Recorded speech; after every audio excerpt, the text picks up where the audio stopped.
Hello, everyone, and welcome to our Trend Micro and CTOne webinar. My name is Steve Neville, and I'm going to be guiding us through this half an hour of action-packed information, all focused on the next generation of connectivity, enterprise cellular, and what that means. But before we get started, I wanted to make sure that you got the most out of this webinar. And a couple things that we can do from a housekeeping perspective to help with that is if you feel like asking a question or having a chat, we've got experts that are here to have that conversation with you in our chat. We also have the ability for you to say, hey, I like that, or hopefully it's not laughing too hard at me, but I can take it. If you want to give that reaction, I am totally fine with that. But probably most important, if you have questions, please enter them in the Q&A window. We will either answer them in line or at the very end, we will get to those and answer them. If for some reason we don't get to all the questions, we will make sure we follow up at the end as well. And then finally, if you've got a need, you like to have subtitles, translation, whatever works for you, we've got that covered here, and you can just click show captions. So let's get down to the content. And to get to the content, we need to talk about our experts. We've got three amazing presenters with us today from around the world. We've got people representing the Americas as well as Asia, and the connection is global with everything we're going to be talking about today. And that's an opportunity that John, Salim, and Jason are going to use to share what is happening in the context of the ever-expanding attack surface and what enterprise cellular is doing to that. So with that, I'm going to step aside and let John take the stage.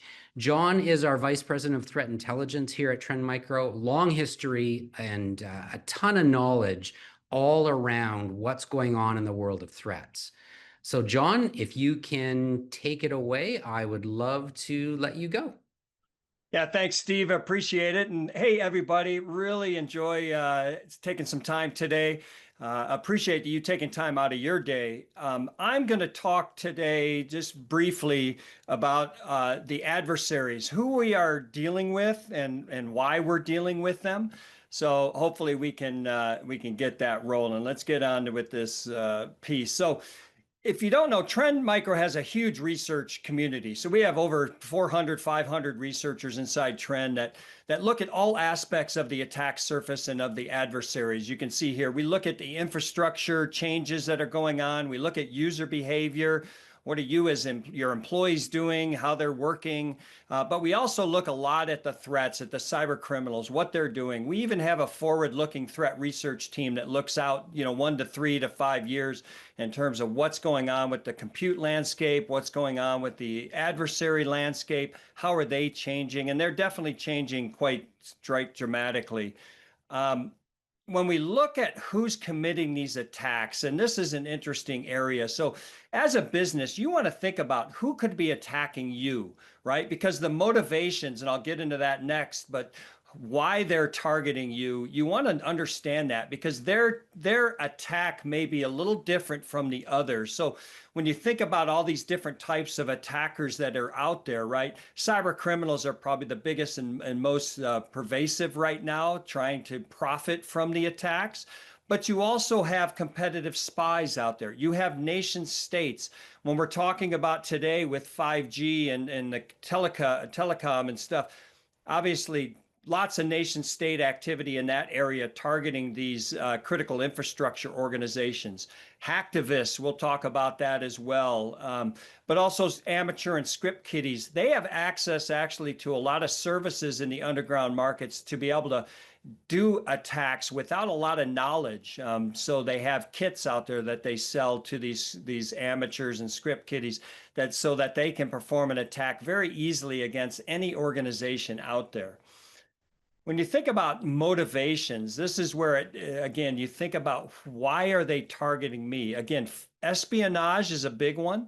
We'll talk about that in a few minutes here, but certainly there's a lot of nation states that are trying to understand what is going on in the critical infrastructure. What kind of comms are you dealing with? Are you doing within your organization? So they want to spy on a lot of the activities and capabilities that you have. Financial gain still, again, like I said, it's a $1 trillion business nowadays. So there's a lot of actors out there that are trying to gain financially from attacking you as an organization. And they're looking for a lot of different ways to do that. Salim's going to come in a little bit later and talk about, specifically what types of attacks you're seeing in this space. Disruption and destruction, certainly we're starting to see more of that, especially as we started to get some cyber warfare going out there with Russia, Ukraine, as well as Israel and Gaza, and now, China and Taiwan. A lot of disruption, destructive attacks happening, especially with the hacktivists that are out there coming out of the woodwork for those conflicts. Education is one that a lot of people don't realize, and I'll talk about that in a moment. But also insider revenge. We are definitely seeing a challenge with insider activities. And so if you have disgruntled employees, it's an area you certainly want to look at. If you don't know, Trend has, like I said, we have a lot of research inside here. We actually have been publishing an internal report that we're going to be offering as part of our cyber intelligence service offering, but it's called APT Research Report. And we actually look at 4 regions of the world where a lot of attacks come out of. We look at Russia, China, Iran, and North Korea. And we put together a report for that. We can probably talk to you if you're interested in getting that report. But this gives us a lot of insights into what is going on in those areas. And one of those ones is obviously China. And China has been shifting a little bit. Previously, they've been doing a lot of espionage. They've been doing a lot of intellectual property theft. But they've been shifting a lot more towards education, especially when it comes to OT networks and IoT. We saw recently Volt Typhoon was accessing a water supply storage company inside the US, but they weren't doing anything destructive. They weren't doing any kind of financial gain. All they were doing is trying to educate themselves on how they could get into those networks, and then what they could do within those networks. And that's education piece, which I mentioned in the motivation section, is a new area that we're starting to see where these actors just come in, try to look and see what they can do, how they can do it, and then they leave and they wipe out their track. So you don't even know that they were inside your network. And so you have to be aware that this activity could be happening inside your organization, especially, again, if you have an OT network, you have the 5G network. They're going to be trying to figure out what they can do, where they can do it, how they can do it. So that's definitely something you want to think about. And China is definitely doing a lot of that activity.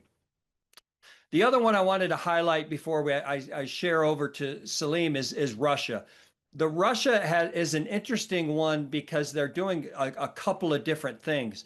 Financial gain is huge in Russia. A lot of the actor groups within Russia are definitely targeting our networks for financial gain, whether it's a ransomware attack, whether it's a steal intellectual property or steal sensitive data and then sell that data or extort you to get your data back. That's definitely there. But also hacktivists are coming out of the woodwork for Russia, especially targeting Ukraine. And they could be targeting other organizations out there, especially nation states that are supportive of Ukraine or organizations that are supportive of Ukraine. And that's where you're going to start seeing disruptive or even destructive attacks. And so we just saw recently Russia hit some wipers out there, sent some wipers into a couple of networks trying to wipe out. And that's a destructive attack like that. So again, thinking about who is targeting you, why they're targeting you is going to be a key component in terms of your strategy of how do I defend my network? Because like I said, a lot of those things, depending on the motivation, it could be a different type of an attack, and you have to understand that. So with that, I think I'm going to send it over to Salim, but I will be back for questions. And certainly if you have questions, put them in that Q&A or ask them later. But thanks, Steve, and I'll turn it back over to you. Perfect. Thanks a lot, John. That education one sort of took me by surprise. I'm really, the fact that they could be in and gone, you not know it.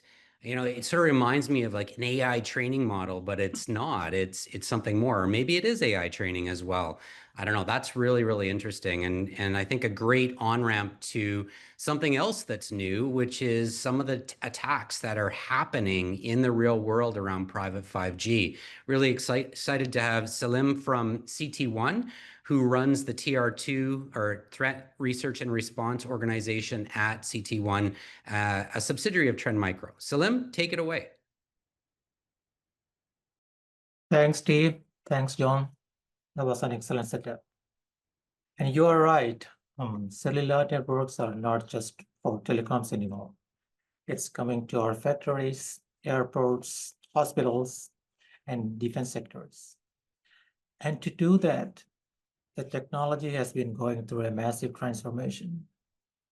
Transformation like cloudification. Telecom security today feels a lot like cloud security 10 years ago. You're having the same conversations. Zero trust, access control, open interface, containers, all applied to cellular network. Today, you are confident in cloud because you have seen it mature. But telecom cloud is a different beast. It's a familiar technology applied to an unfamiliar platform. And on top of that, cellular also brings domain-specific vulnerabilities that you do not see anywhere else. I have picked some real-world examples for you of these threats. I'm Salim. I lead the cellular threat research for Trend and CTOne. Let's start with America's telecoms. In the last 2-3 years, America's largest carriers, such as AT&T, Verizon, Lumen, and T-Mobile to some extent, were all breached by South Typhoon, a nation-state APT. They did this by targeting the edge infrastructure and some cellular-specific nodes. And these are the same kind of devices and nodes that will be deployed in private networks. Another recent case is SK Telecom, Korea's largest telecom. Recently, just last month, they were forced to replace 25 million SIM cards because of a breach in their infrastructure. The breach is linked to BPF-Tor, a malware that is known to stay hidden in the infrastructure for years. And BPF-Tor is linked to red mentioned APT group. You see what's common in these attacks. Both these incidents, the attack chain consists of both IT and CT technologies. And these are not isolated incidents. APT groups like Volt Typhoon, Light Basin, Mustang Panda are all targeting cellular infrastructure. I have put together a document detailing these APTs and their recent campaigns. Happy to share with you afterwards if you're interested. Now let's see what makes cellular infrastructure uniquely vulnerable. Let's take the case of Microsoft Private 5G Core.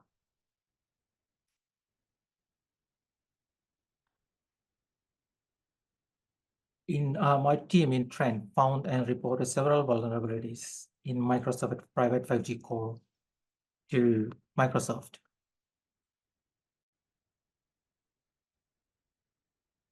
And these were fixed by Microsoft, but it resulted in a fix in a third-party library used by several telecom vendors. Just imagine that these flaws could have existed in several telecom networks around the world, just sitting there waiting to be exploited. Erlang vulnerability is another interesting case. Many network engineers may not even remember Erlang. It was designed by Ericsson back in the 80s for telecom systems. And it is still deeply embedded in many telecom stacks. And recently it was found that the SSH server in Erlang, the authentication can be completely bypassed. That's a CVSS10 critical vulnerability.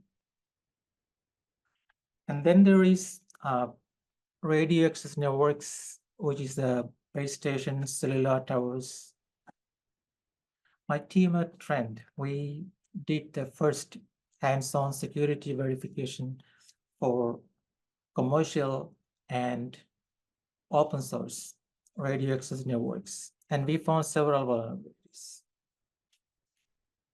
And this is before these networks are massively deployed. That threat document I said about before, it has 108 cellular threat vectors. 79 of them are native to telecom. 93 affects private networks.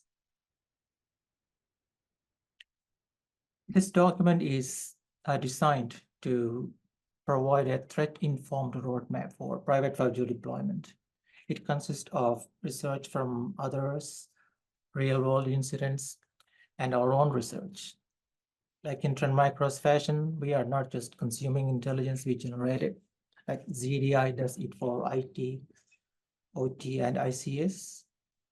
CTOne does that for cellular.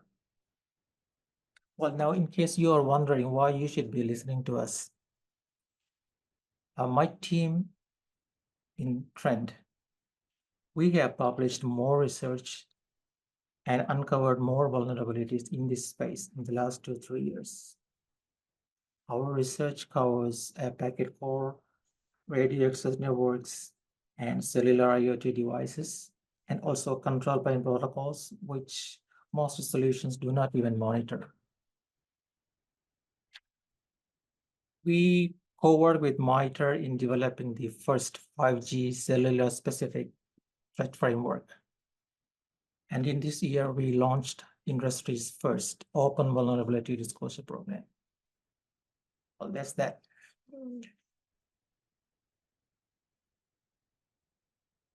Now, you have already deployed security systems around your infrastructure.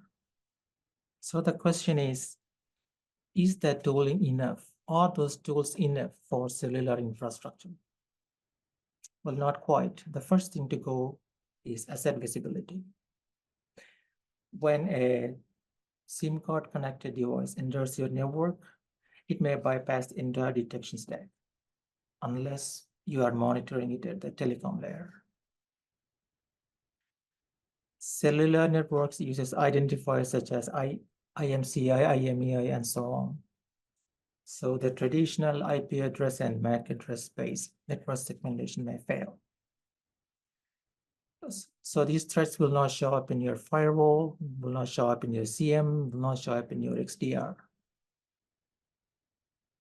They live in the layers you are not monitoring. Now, if you are securing a smart factory or even planning to secure one, this is already part of your infrastructure. If not today, definitely tomorrow. So in case you need a checklist, here is one. Audit visibility at telecom layer, map private 5G to a threat model, assess blind spot, and engage infra teams. Because if you are not monitoring the telecom layer, nobody else is. That's it from me. Thank you. Perfect. Thank you so much, Salim. That was really interesting. I find the examples you gave are really quite powerful. The idea that these private telecoms, so SK Telecom, for example, the approach that was taken is totally applicable to private 5G. And some of the facts that over 100 different cellular specific attacks that are out there, and not behind this big firewall at a telecom, means that when organizations are deploying private 5G, they need to pay attention to those differences in the way security is applied. Love that. Love that. All right. Well, let's wrap things up with Jason talking a little bit about some real world examples of deployments of private 5G and how that works. Jason, take it away. Thank you, Steve. And thank you so much, all of you, no matter where you come from, and spending time with us. My name is Jason, who is the CTOne CEO. And yeah, just like Salim mentioned earlier, the cellular networks are becoming a key part of enterprises infrastructure. So from a telco point of view, building and running this network is just part of their daily routines. But for the enterprise, the network operations or InfoSec team, the arrival of new wireless communication network can be a completely different story. You can imagine how big investment for those tier one operators put in the cyber risk, cybersecurity prevention. But in the end, we still see on and off this kind of cyber disaster being appeared. So in addition to the existing threats inherent from the traditional IT and the OT networks, actually the new attack surface are emerging. And they are being driven by, for instance, the new use cases, the new applications, the new systems, and don't mention about a wide range of mobile IoT devices. And let's not forget, the new suppliers are entering the pictures too. So while we do have security guidelines and the regulations from no matter the government bodies, the industry authorities, or the alliance, the reality is this: cyber threats to enterprise cellular networks aren't made of if, but when. As a C-level executive, you can't simply put all the responsibility of security on the service provider or telco operators. You need to be involved in the complete design and deployment, which is very important for you to take control of your own network. And don't fall into the trap of thinking your network is secure just because it's labeled as private or dedicated. The key part is to work closely with ecosystem partners to design and to build the cellular networks that are truly robust, secure, and also reliable, especially the operational stage security for your mission-critical business applications.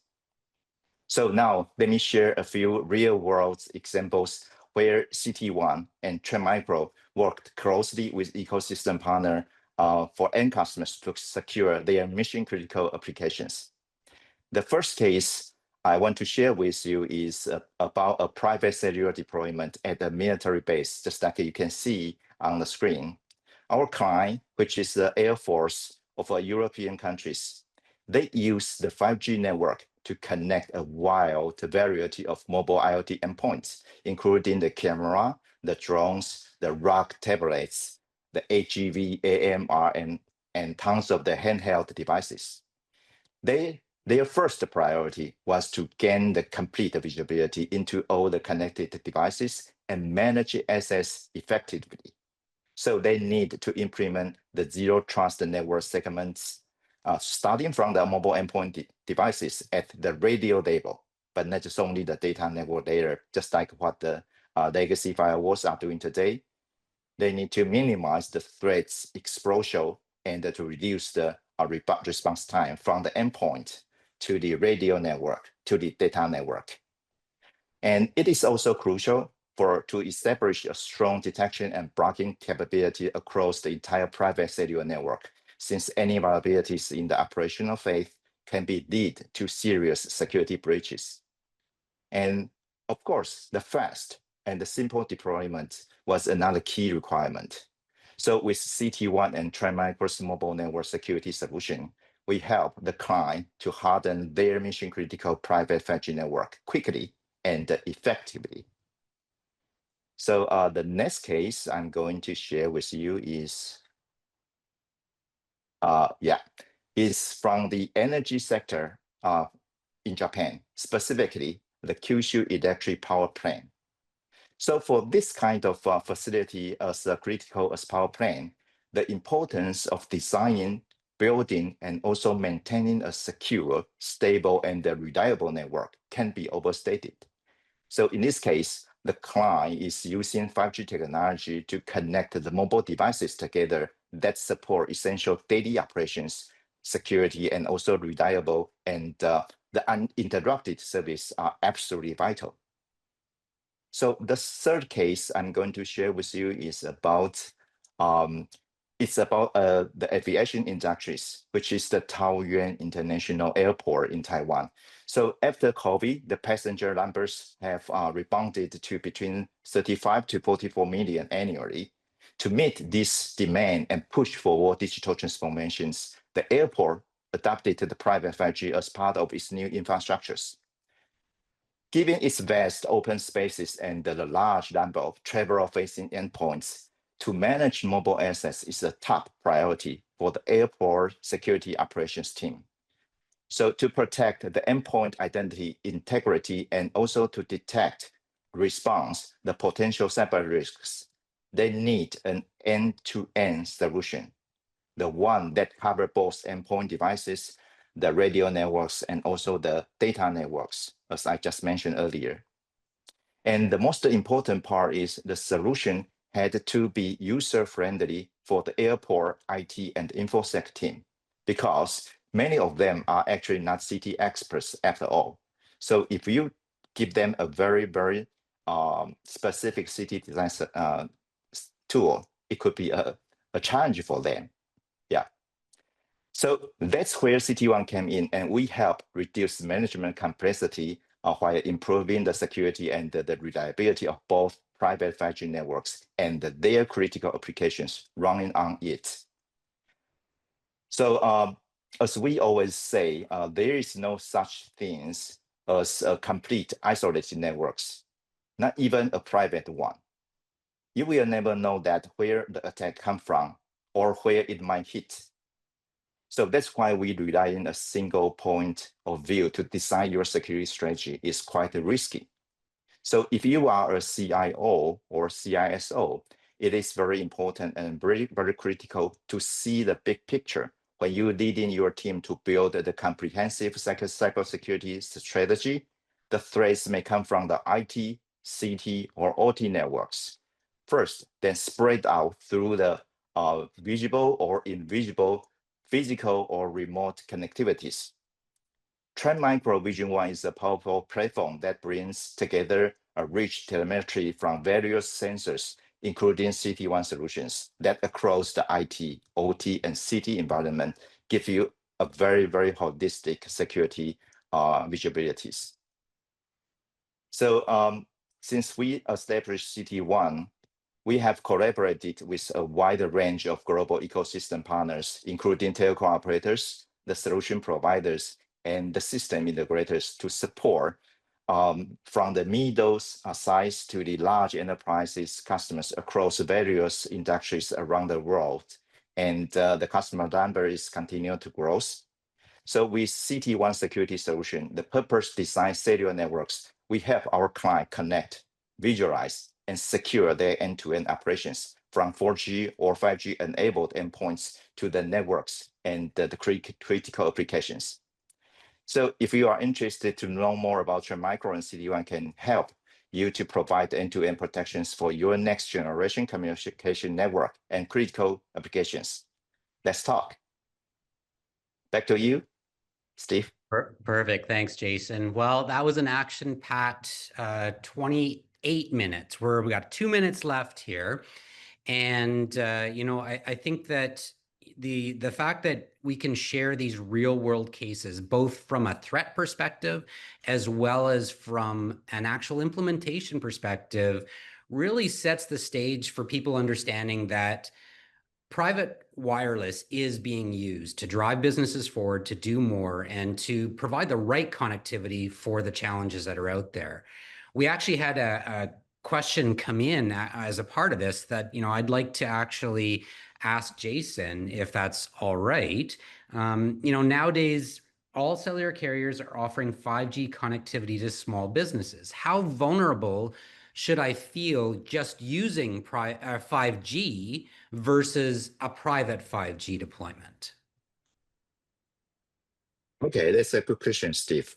But first of all, before I dive deeper, I want to say 5G technology is actually a secure wireless technology nowadays. So don't be threatened by yourself, okay? No matter it's private or public. But if we dive into its critical applications, then the security issue will be revealed on the table, okay?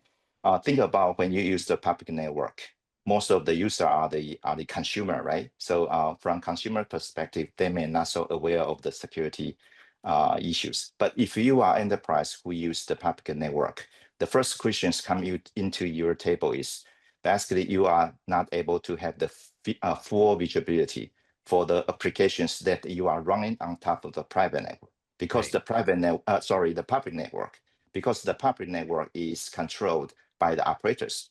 So the asset information are owned by the operators. So you need to think about if you can get the full pictures of the applications and the assets you are running on top of the public networks. Then, of course, the public network, after all, is a shared network, right? So that means the network access will be happen from uncertain people or even the back apps. So you can imagine the risk will be much more higher compared with the so-called private network. But it doesn't mean that you build your private network, it is 100% security. No way. We already see the results from the telco operators, just like Salim shared earlier. Mm-hmm. Yeah. Yeah, so I think to sort of summarize that, yeah, private 5G, public 5G, very secure. What you need to think about is, do I have visibility? What kind of data is flowing across there? Can I detect when something anomalous happens? Whether it's like John talked about, someone coming into your network to actually educate themselves and go learn from it, whether it's like SK Telecom, like Salim was talking about. If you're using 5G in general, you have to be thinking about security in a natural way. But as you're getting into more and more private 5G deployments, you need to think beyond that. And Salim mentioned a report that we're going to be sharing with everyone that's registered for this event as a part of our follow-up. So watch for that. I know that my colleague Jack put the link in the chat as well, if you get a chance to see that. But it talks a lot about how there are very specific needs when it comes to private 5G and security. Just like everything else, there's no silver bullet. It's layered, it's about visibility, and it's about your ability to understand that and then get proactive about cybersecurity. All right, we're a couple minutes over, so thank you for sticking with us. This has been a fantastic opportunity to share our knowledge with you, and hopefully both ways. If you have things, you have questions that we didn't get to and you want to reach out, please reach out to any one of us. We would love to have the opportunity to talk to you about what you're doing and about what you're seeing as well. Thank you very much and have a fantastic rest of your day. Thanks, everybody. Take care. Thank you all. Thank you, everybody. Stay safe out there.